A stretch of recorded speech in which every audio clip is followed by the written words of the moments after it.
Hey everybody, I am Max Ada and welcome to the Weightlifting.ai Podcast. I am joined by Joshua Gibson. How are you doing, Josh? I'm doing so much better after that great intro. That was good. I was just lambasted by Josh about 5 seconds before this that my intros are no good. I know my outros are bad. Trust me, we've all been there. Last 2 years ago, I was in your position, Seb was in mine, and Seb's like, hey, do the outro for me so I can laugh at you. It's like, okay, I think we're maybe done.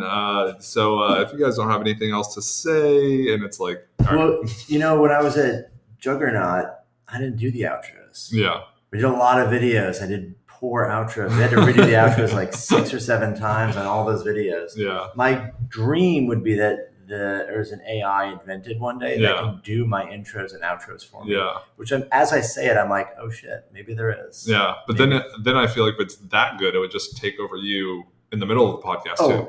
That's the goal. Guess what? I'm not actually here. This is all just Chat GPT. It's all doing everything for me, and I'm just giving it prompts. Yeah. Talk about this, talk about that. This is Sigma Max. Yeah, Sigma Max. So today I think we want to talk about a couple things. I have definitely one story I want to talk to you about a little bit, but also we kind of were talking about deloads and tapers, and I think there's some good conversation to be had there as far as what is the difference between a deload and a taper, what are the parameters around deloading and tapering, because also we saw at Worlds some interesting stuff. We saw a bunch of different strategies for, let's call the taper. Going into competition, and I think anecdotally we saw different results from that. I think probably what's important first, I know for me, is to make some defined boundaries as to what is a deload, what is a taper. I'll ask you first. How would you define what deloading is versus what a taper is, or just the process of a deload? Yeah. So I think my understanding of it, and we actually have a podcast that's going to come out in like a week or so with Pack. He's a Greek guy. I can't pronounce his name, but it's close enough. He just released a paper with Lee Bell and a few other authors looking at bodybuilding, weightlifting, powerlifting coaches on a national and international level, how they deload. So they just asked them a bunch of questions about it. They interviewed them, and then they put together this like list of what's a deload, what's a taper, what's the timeline, when, and how. And that's effectively what we're going to get into. So when I think of a taper, I think of it's before the most important testing date. So it's the time preceding that in which there's a more dramatic or an attempted decrease in training stress. So like you're not trying to develop anything, you're trying to realize it, usually through reduction in stress. So with that being said, that can extend the timeline from like a week out to like a month out, or like 2 weeks out, depending on how big you are and how strong you are. I'm sure Ray Williams would probably have like a multi-week taper. Danny has like a 2-week taper for a deadlift. So the taper extends to when does the stress start to strategically decrease in a way that's not creating an adaptation, but just like realizing fitness through the reduction of fatigue. Yeah.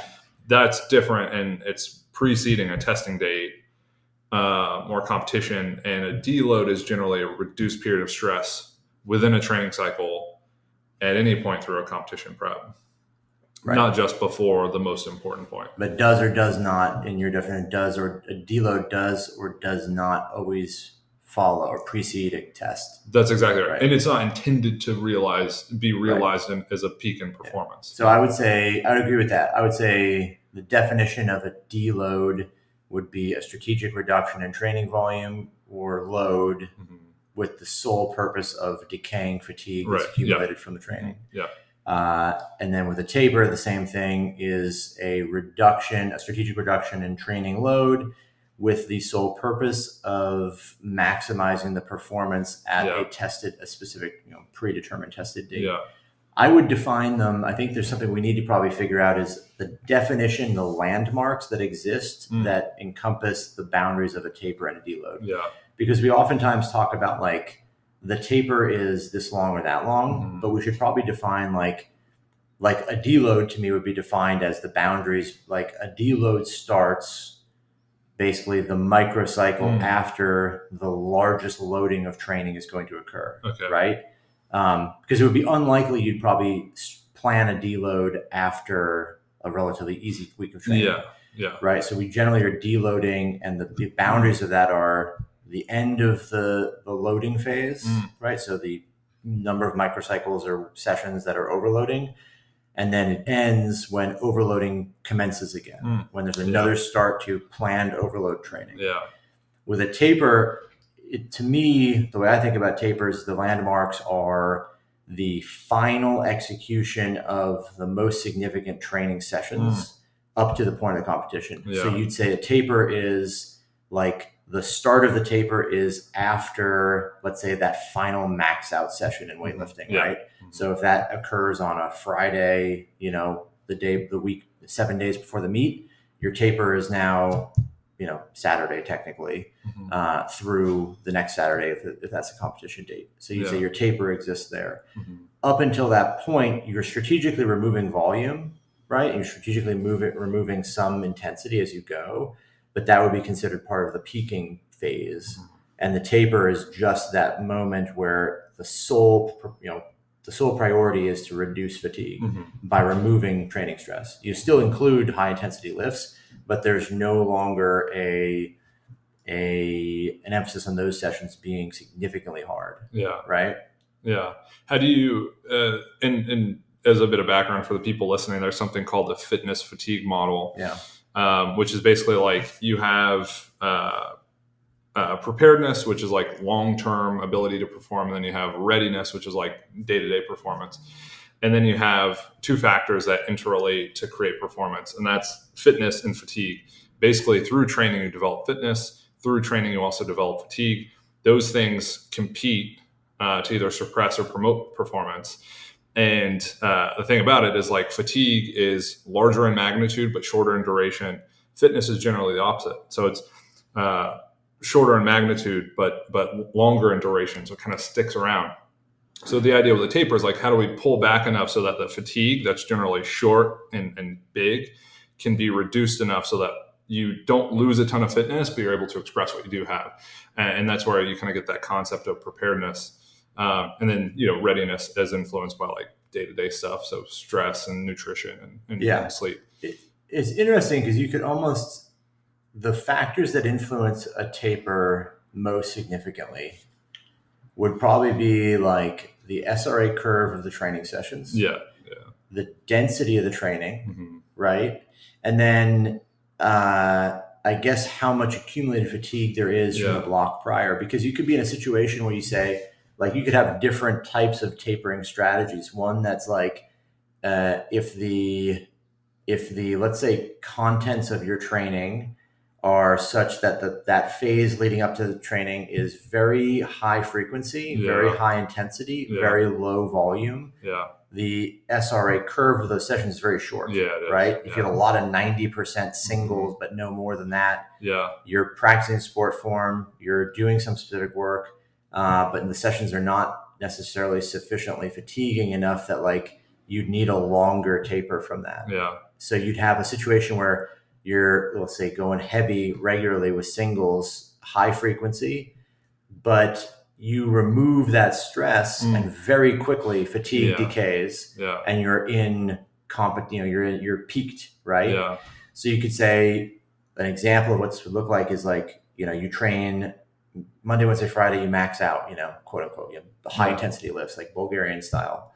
And your taper may not even start until you don't actually have a conscious, concerted effort to reduce fatigue and eliminate volume until 4 days before the meet. So you might hit your last lift Wednesday, and then boom, all the volume drops off because there's so little, and you've reduced fatigue enough to realize your full state of readiness, right?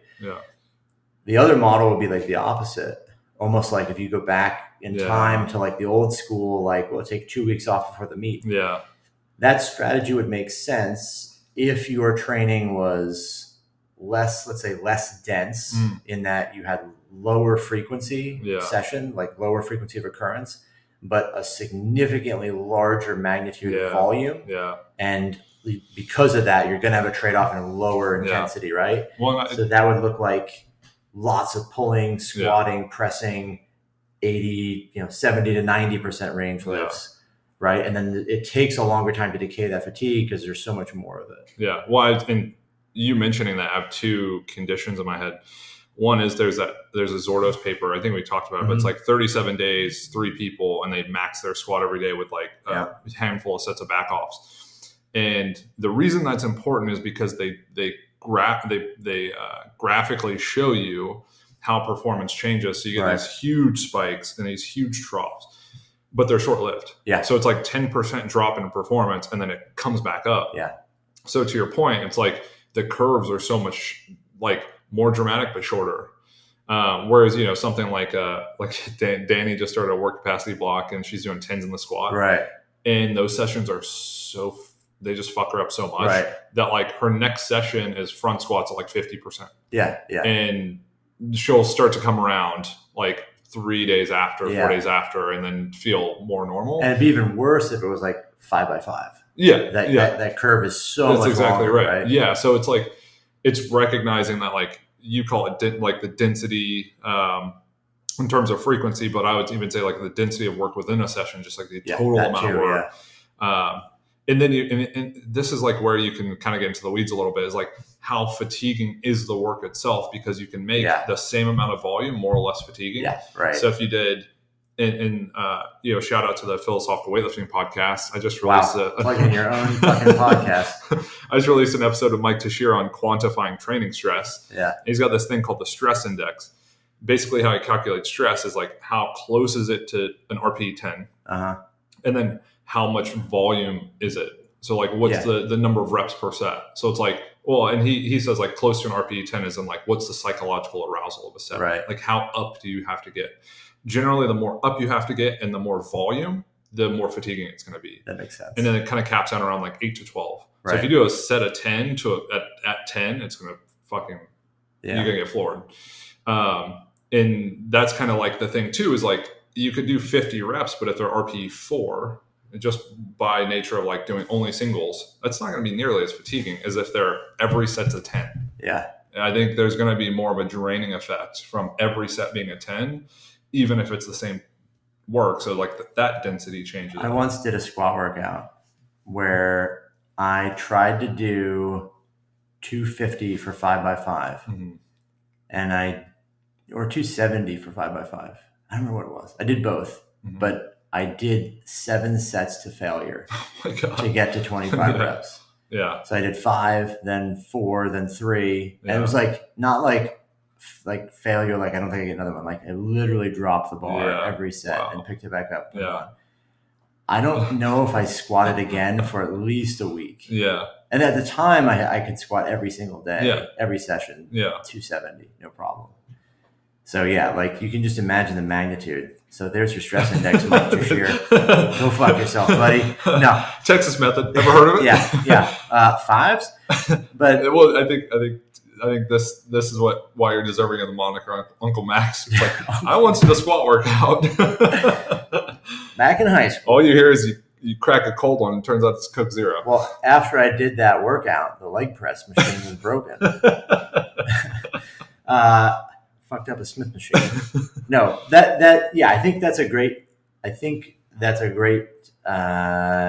conceptual model that we would want to apply to the concept of deloads and tapers, is the ability to say, you've got to quantify what, like, I don't know the right term for this. Like I remember using the term like training DNA, but that just seems stupid. Like the term is really just like, that video's on YouTube and it's actually really good. Okay. I remember watching it. It was like fantastic. So you want to be able to like look at a training program and have metrics that you measure every program by. Yeah. And this was done before, like the idea of tonnage, right, is a metric, volume, intensity, but there's more than just those, right? Those are really broad. That's like saying, food contains carbohydrates, fats, and proteins. Yeah. We want to say, okay, well, what's the proportion of those? And if I was to tell you the proportion of those different macronutrients, you might get an idea what the meal is, right? Yeah. Oh, it's like 88% protein and 12% fat. Yeah. Oh, maybe it's meat. Yeah. But we want to be able to get to the point where we have the metrics to be able to say, oh, I grasp exactly what that program's going to be like and perform like and behave like. And so like a stress index is great because you could say it's a lot of volume, it's a high volume program. But a high volume program, you can do squat workouts that have 60 plus reps in them, and it might not be that tiring. It's going to be like tiring in the moment because it's a lot of volume, but like if it's at 55%, it doesn't give us a good picture of it, right? Well, and if it sets at 5, it's just a long workout. But if it sets at 10 or 12, it's different, right? So it's kind of like, and this probably goes more to like, how do we actually define the DNA of a program? Is to say there's a lot of factors. There's intensity, there's average intensity, there's volume, there's peak intensity, there's set size, there's the frequency of occurrence. There's, the probably like, a couple other factors in there that I have no idea about. Which doesn't really bode well for me being a coach, but like you get the idea. So we say, okay, we look at that program, and as coaches, we're experienced and we can look, and I could say to you, hey, here's a program a guy's been doing. And you could look at it really quickly and be like, oh, it's a ton of volume. Like this guy's doing 5x3 pulls and 5x5 squats and snatch and clean and jerk both days. And like, there's a lot of volume in here. I know his taper should look different, or he's going to deload in a different way. If I show you another program, I'm like, hey, this guy's training 4 days a week, and he goes, 3 singles on snatch on Monday, 3 on Wednesday on the clean and jerk, and he squats, only triples. That's it. You're going to be like, okay, if we remove too much of that volume, it's not necessary. We just don't need to. So that's like the question, right? And obviously that's where like phasic training comes in as well, because we probably aren't moving from a block of training that's like really high volume, really high intensity right into a competition. Right? We're generally moving closer to those things because we have, we're going to start touching more high intensity lifts. Volume obviously comes down a little bit as we get closer to taper. And that's where it really differs from like a deload, because you deload in different phases. You deload in a preparatory phase different than you do in a peaking phase. Right? Well, it depends how aggressive you want it to be. Right. So, when we have like a work capacity phase and we hit that like peak loading week, when I unload volume, like it's a big unload. It's like 60%. Of you reduce the volume by 60%? No, we do about 60%. So we reduce it 40%. So we'll go from like 190 reps to like 120, which is like pretty substantial drop.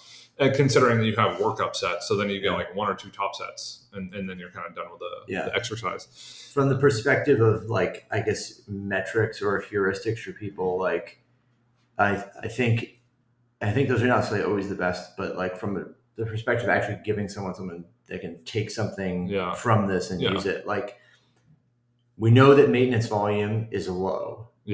We know that maintenance volume is reduced as the intensity of training increases. So if you're in a work capacity phase, the deload intensity is probably not much different than the training intensity you're already using, because you're already pretty light, right? So a bigger reduction in volume makes sense there. It's also the main mechanism of overload in that type of training. Right. So if we're doing a general phase, like reducing volume makes sense. The intensity doesn't have to change much.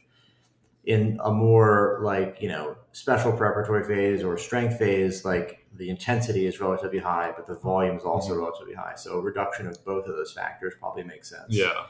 Right. And then in, we call it like a peaking phase or the competition period, if you're deloading but not tapering, so like if you have maybe like a 6-week or 8-week long, competition phase, which is pretty long, you might have a deload in there that just is a reduction of volume, because you can reduce volume by a huge amount because you can keep intensity relatively high, because it becomes maintenance volume. A few singles of 90% is not going to tire you out. And in a deload, that might be fine. Right. And you still maintain some skill practice.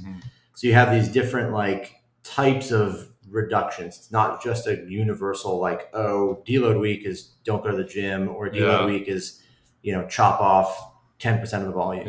Right. You could actually dial it in more for the phases. Does that make sense? Yeah. And I mean, to complicate it more, you could, what I would almost call like a transition week where, so I'll take a deload. I'll take the basic principles, which is reducing volume, reducing load. And I'll say, do I need to make it more specific? Because I need to bridge to the next block. So for a good example of this is Michael Smosny is competing, and we're going from like great push. name. Smosny, they call him Smoz. We're going from pushing low hang lifts, and it's like, okay, we need to get to the classics. We don't have a ton of time. So we'll go on that deload. We'll actually take doubles. We're going to do 1+1, low hang plus full, and then bridge into the next cycle where we go doubles from the floor. So you'll add a new exercise. So it's like, how do you change exercises to reduce stress, to actually make the stress more specific to what you want to start training? So you can almost use it as like an intro week. So you can get the cobwebs out before you start to load it. So like you can make this stuff really strategic if you know kind of what dials are playing with. So it's like volume to manage kind of like conditioning. Then you would say load to manage like feel and performance. And then you would say exercise selection to work on like the skill acquisition aspect, or just like bridging, or almost if you want to stretch even more, to say like resensitize them to a certain type of training. So you go from barbell work to unilateral work and then back, or you go from, if this is powerlifting, right? You go from low bar to high bar, low bar to front squat, and then you come back, and it's like you give them a little bit of a break. So when they come back to training, they actually think about it a bit more, a little more engaged, and they're a little more reflective of like, what am I doing here? Yeah, we know that too. Is a novel exercise has an impact on volume landmarks, right? So a new novel exercise would make the maintenance volume needed for that exercise extremely low because you've never done it, right? Or you haven't done it for a while. It also makes the minimum effective volume low. The only downside, though, would be that it's potentially somewhat fatiguing because it's new or strenuous. But I don't think that factor is that big with somebody who's experienced, right? Like, I don't think because you went from doing a bunch of snatch and clean and jerk or whatever variations from blocks to suddenly doing something from the hang or from the high hang to the low hang, it has a novel impact, I think, a novel effect that's beneficial, but I don't think that the novelty of it is that fatiguing. I don't think it's like all of a sudden that's going to make you more sore and tired, right? That would be my guess. Unless you intentionally do things that are going to significantly specifically target that, which is like slow eccentric work. So you go from doing, and we'll do this, we'll do pulls, and then we'll go pulls with a slow eccentric. It's like if you start adding in a bunch of RDLs or stiff like deadlifts, or exercises where it's specifically targeting the thing that causes delayed onset muscle soreness, like it's a recipe for it. You're an idiot. Don't do that. Stop doing that. But to your point, though, if you kind of zoom out a little bit and you say, well, we'll use RPE for the prescription, that almost takes care of like the new exercise conundrum, because if you subscribe to like accommodating resistance, you would say if you throw a band on, you have no idea what you're going to be able to do. If you start using boxes or different barbells, so it's like once you start to complicate training, if you don't have that like hard prescription of effort, it's going to be tough to navigate that. Yeah, exactly. So then as far as like tapers and deloads differing as well, I think we have to consider specificity, right? Like the biggest thing is you using a deload as like, let's say you make the deload multi-purpose in that it reduces fatigue and simultaneously allows for like an introductory week to the next phase of trainings exercises, right? That's selection. So you end up in a place where that deload is, serving two things, and it does it well because you can introduce something new with lower volumes and lower intensity, and at the same time reduce any accumulated fatigue, so you can immediately transition. In a taper, there's to some degree you don't want to introduce new exercises, largely because there's no second block after that's the end, right? The next thing is going to be so different. But also you want to maximize the amount of sport practice you can get in that period of time. Not that you're really going to have any new adaptations because it's already over. Like you've already done those things, just realizing the abilities. But at the same time, if you incorporate like from that perspective, technical work that has a positive net impact on somebody. So like, let's say no hook, no feet is something that's really beneficial.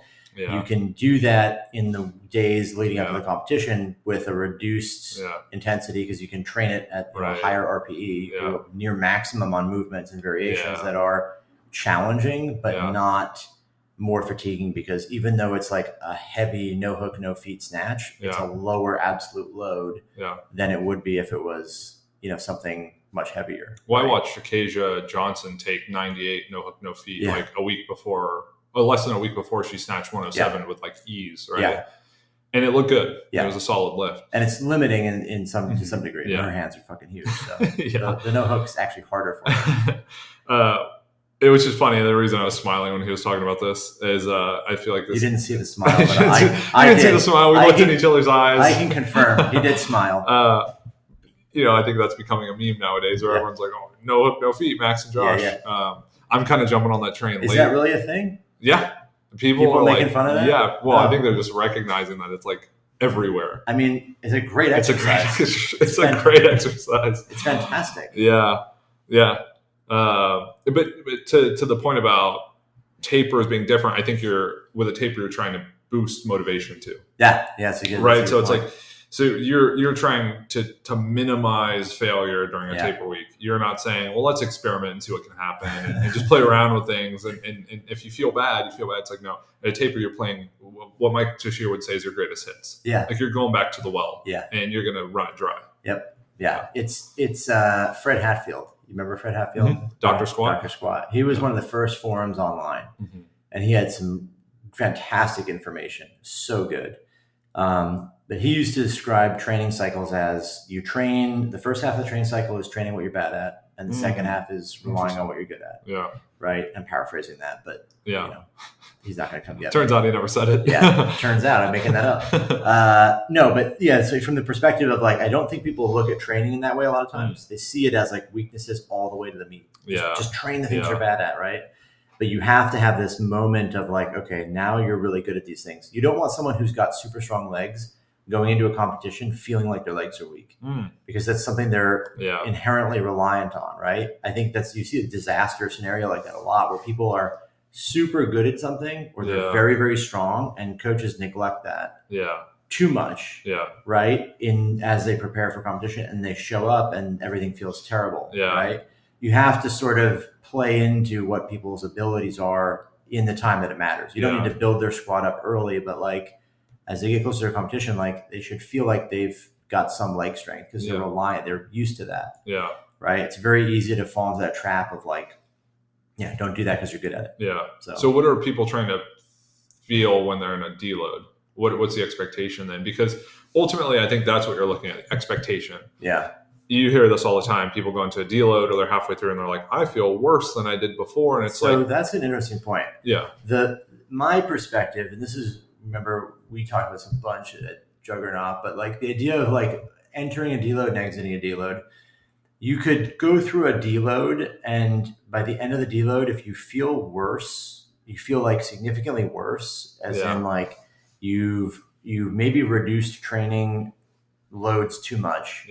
And I don't know if you'd have reduced training loads so much that you actually reduced fitness. Like you've removed so much that your fitness qualities decay, because it just seems like it would not happen in that short period of time. But I do think there's you could think of like the fitness qualities as like the yolk of the egg, and like the white of the egg is like the tactile presence you have with technique and feel, right? Everybody knows if you took 3 days off from training, you didn't lose any fitness qualities. But when you go to train, you might feel like shit. You might just feel like awkward, uncoordinated. It just doesn't feel right. So I think there's an analogy of like the factory worker who, whenever they go to work, they don't recognize how loud it is. And then it's like once they take a vacation and come back, they're like, holy shit, this is really, really loud. So when you take time off, it's not that like you don't know how to lift, you just forget what it feels like. Or you actually, it's not that you forget, it's like you lose the numbness of it just being in the background. To where then everything's present, like this bar is sharp. Why is the right side heavier than the left? Why do I have one shoe on? I'll take your analogy. I'm going to one up the other analogy. It's like driving a really fast car. You're going like 100 miles an hour. Then you hit a speed trap and you got to go down to 40, and it feels like you're crawling. Right. Then you speed back up. It's just, or in California, you don't slow down. Good analogy. Let me add another one. I agree. I think that it's like the idea of like feeling worse out of a deload or this. I think a lot of people want a like, deload is like this artistic thing where it's like, you should feel this way or that way, or you've even had people where they like try to destroy people before they deload. Fuck this guy up. Like I'm gonna break them until they deload. And that's, from an overreaching perspective, is a different topic, or it's a different conversation. Which would be a good one. We should. I think like outside of talking about overreaching with the intent of it, people just have the idea that, okay, like you're going to deload. So like, it's not wrong to have a deload, and prior to the deload, like we have some superfluous volume we can add in, or we have some buffer that's like, yeah, hey, if it's there, go for more, take more sets, do more volume, you're going to deload, right?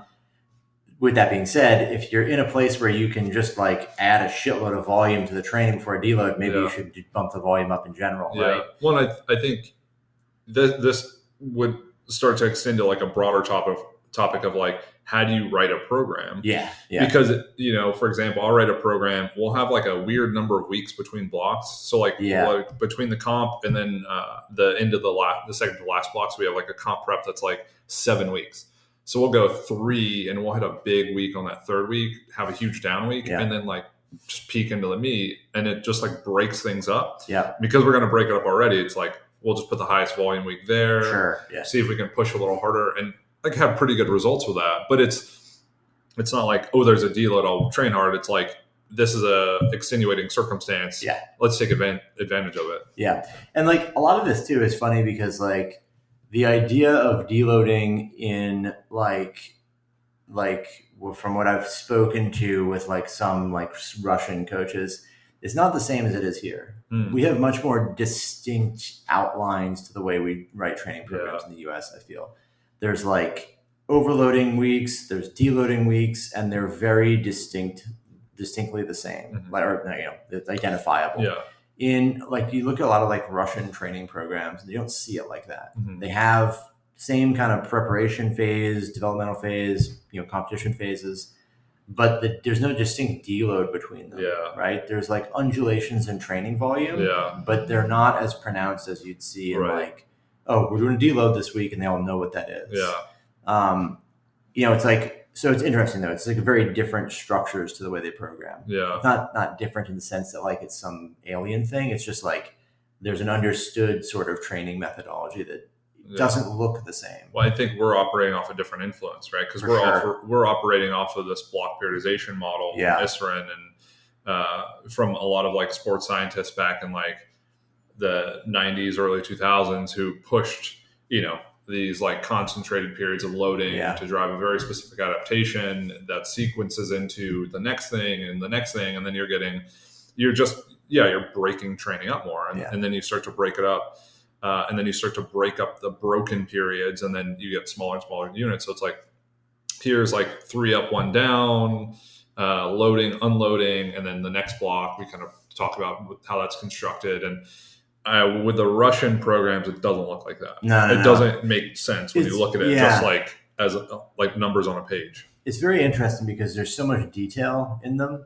When you look at those, like a lot of those, like let's say Shiko or Medvedev, like, you can look for a pattern but not find it. Like it appears to be a pattern, but it isn't, and it's like it's a very odd structure that you see, right? It doesn't mean it's not effective, but it's like from the perspective of what we talk about, it seems like we always have much more clearly definable things. And that could be that like, the reality is that like it's just there's so much more culture that we miss. Right? Like we don't grasp what's being done because to us it seems like elusive, but to them it seems obvious. I think it's a language barrier because I think if we spoke Russian and we took courses on it, like people here have, you'd understand the system so well. You're like, oh, it's intuitive. It makes sense. It's right there. Why can you not grasp it? I mean, that's how we feel about ours, and I'm sure people see it and they're like, well, it's kind of like we were just talking about. It's like, when did you learn to program? It's like there's no one point. You can just look at it and you're like, yeah, this makes sense. It makes perfect sense. It's like, well, you're also like so embedded in the culture of sports science in the US that this is the language you speak. Yeah. I have anxiety now about the outro. Do you? Yeah. I'm a cold sweat rolling down my back right now. No, that was a great topic. It was really exciting. I like talking about this stuff. It was really good. If you guys enjoy this stuff, I hope you do, because we're going to keep doing it. So if you guys are interested in anything that Josh and I do, whether it be remote coaching, whether it be the Weightlifting.ai app, one of the best apps out there, the best weightlifting app out there, then you can reach me at teamada.com, or you can contact Josh at philosophicalweightlifting.com. And there's actually a seminar in Indiana that I'll be hosting the 21st and 22nd. Go to my Instagram, Josh_PhilWL. You can find the details there. I'll make sure I blast it around. But if you guys want to learn weightlifting and basically just learn what I stole from Max, then come hang out. Awesome. And you can find me on Instagram, Max_Ada. Thanks for listening.